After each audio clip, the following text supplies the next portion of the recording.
নমস্কাৰ সকলোকে স্বাগতম জনাইছো অন্য এক নতুন ভিডিঅ'ত। এইটো ভিডিঅ'ত আলোচনা কৰিম যে ৰিসেন্টলি যেটো এডিআৰই এক্সাম দিছে তাত বহুতে কোৱালিফাই কৰিছে আৰু কিছুমানে ৰৈ গৈছে। তো সিহঁতে ৰিজাল্টটো পাইছে, ৰিজাল্টত আপোনালোকে হয়তো কোৱালিফাইড হৈছে নতুবা নট কোৱালিফাইড হৈছে বা নো দেখুৱাইছে, কিন্তু কিমান মাৰ্কস পাইছে সেইটো কিন্তু দেখুৱা নাই। তো সেই মাৰ্কসটো আপোনালোকে কেনেকৈ পাব এইটো ভিডিঅ'ত আলোচনা কৰিম। তো ভিডিঅ'টো শেষলৈকে চাব, ভিডিঅ'টো স্কিপ নকৰাকৈ চাব। স্কিপ কৰিলে কিন্তু আপোনালোকে বুজি নাপায়। এতিয়া কথা হ'ল যে আপোনালোকে ৰিজাল্টটো যেতিয়া চাব, তো এইটো assam.gov.in পৰ্টেলটো আপোনালোকে দেখা পাইছে। তো আপোনালোকৰ যি পেপাৰৰ ৰিজাল্ট হয় এইকেইটা লিংক দিয়া হৈ আছে, আপোনালোকে তো ৰিজাল্ট চালে হ'বলা।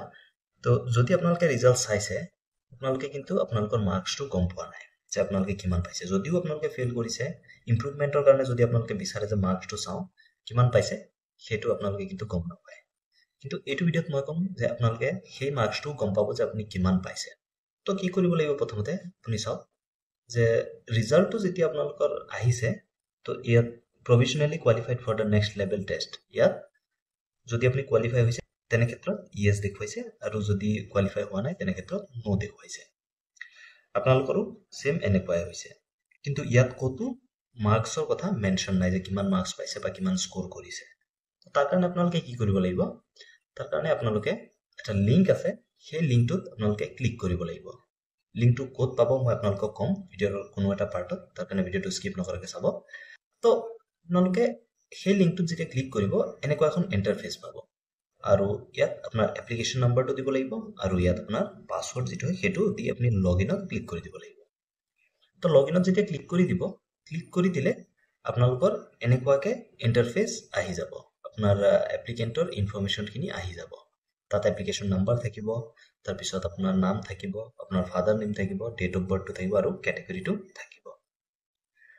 তো এতিয়া আপোনালোকে কি কৰিব, আপোনালোকে যোনটো পেপাৰৰ কাৰণে এক্সাম দিছিলে সেইটো কিন্তু ওপৰত এনেকে অপেন হৈ থাকিব। তো ইয়াত আপোনালোকে ক্লিক কৰি দিব লাগিব।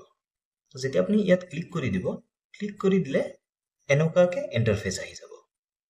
তো ইয়াত আপোনালোকে চাব পাৰে, ইয়াত আপোনাৰ এপ্লিকেশ্যন নাম্বাৰ, আপোনাৰ নাম, আপোনাৰ father's name, mother's name, date of birth, mobile number, email ID, তাৰপিছত আপোনাৰ কেটেগৰী, আৰু ইয়াত এটা ফি 50 টকা এটা দেখুৱাইছে।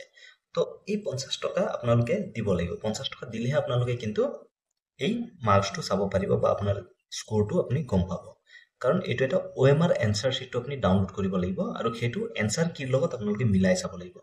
তো তাৰ কাৰণে যেতিয়া আপুনি গো ফৰ পেমেণ্টত ক্লিক কৰি দিব, ক্লিক কৰি দিয়াৰ পিছত আপোনাৰ এনেকুৱাকে ইণ্টাৰফেচ আহি যাব। আপুনি এইটো মোবাইলতো কৰিব পাৰে।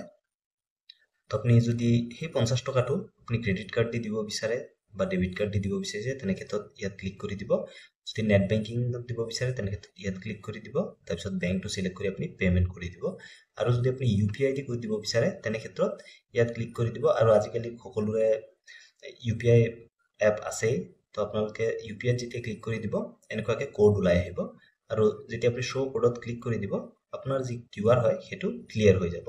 আৰু তেতিয়া আপুনি কোনোবা এটা মোবাইল দি গুগল এপ দি আপোনালোকে এই QRটো স্কেন কৰি আপোনাৰ 50 ৰুপিছটো দিব পাৰে। আৰু 50 ৰুপিছটো দিয়াৰ পিছত আপোনাৰ যি OMR এনসাৰ শ্বিট হয় আপুনি যোনটো এক্সামত দিছিলে সেইটো আপোনালোকে ডাউনলোড কৰিব পাৰিব। আৰু সেই ডাউনলোড ফাইলটো আপুনি যিটো একচুৱেল এনসাৰ কি হয় এডিআৰইৰ সেইটো লগত মিলাই আপোনালোকে চাব পাৰিব যে আপোনাৰ কিমানটা শুদ্ধ হৈছে বা কিমানটা ভুল হৈছে।